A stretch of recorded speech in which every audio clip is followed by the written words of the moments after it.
23 ans après l'écriture de ma première page, j'ai l'immense joie de vous annoncer l'arrivée de mon livre « Le chien qui doit se sauver ». Celui-ci relate l'histoire d'un animal de compagnie extraordinaire sachant parler, qui souhaite simplement se rendre utile, trouver sa place et faire le bien autour de lui. Il est accompagné par son maître, un bon vivant quelque peu naïf, aspirant à profiter de sa retraite en paix, et tous les deux vont être entraînés dans une spirale de mésaventures, confrontés à de mystérieux inconnus toujours plus dangereux les uns que les autres, étant prêts à tout pour mettre la main sur ce fameux chien. Alors,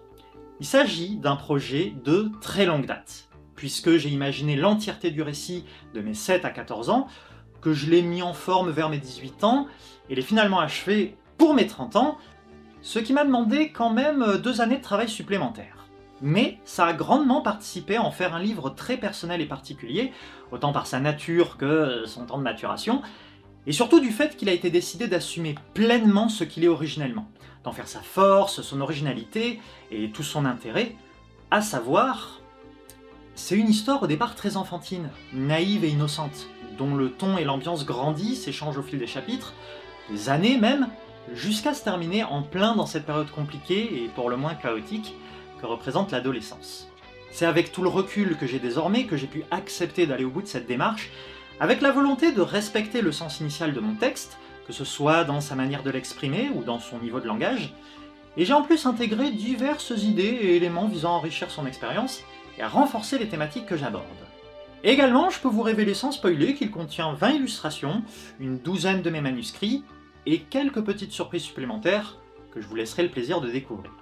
Vous l'aurez compris, c'est évidemment ma création fétiche. Parce que je ne pourrai jamais la reproduire. Parce qu'elle est profondément honnête, brute et sans filtre. Parce qu'elle me reflète dans toute mon imperfection et ma sincérité. Parce qu'elle m'a accompagné durant une très grande partie de ma vie. Et surtout, parce qu'elle me rappelle tout ce que je suis parvenu à surmonter et tout ce que je suis parvenu à accomplir malgré mes tendances dépressives et la peur que j'ai d'affronter les difficultés de la vie.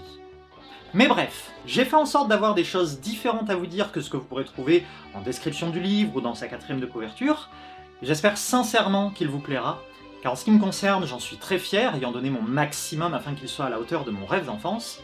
et dans le but qu'il soit le plus agréable et intéressant à lire pour n'importe qui.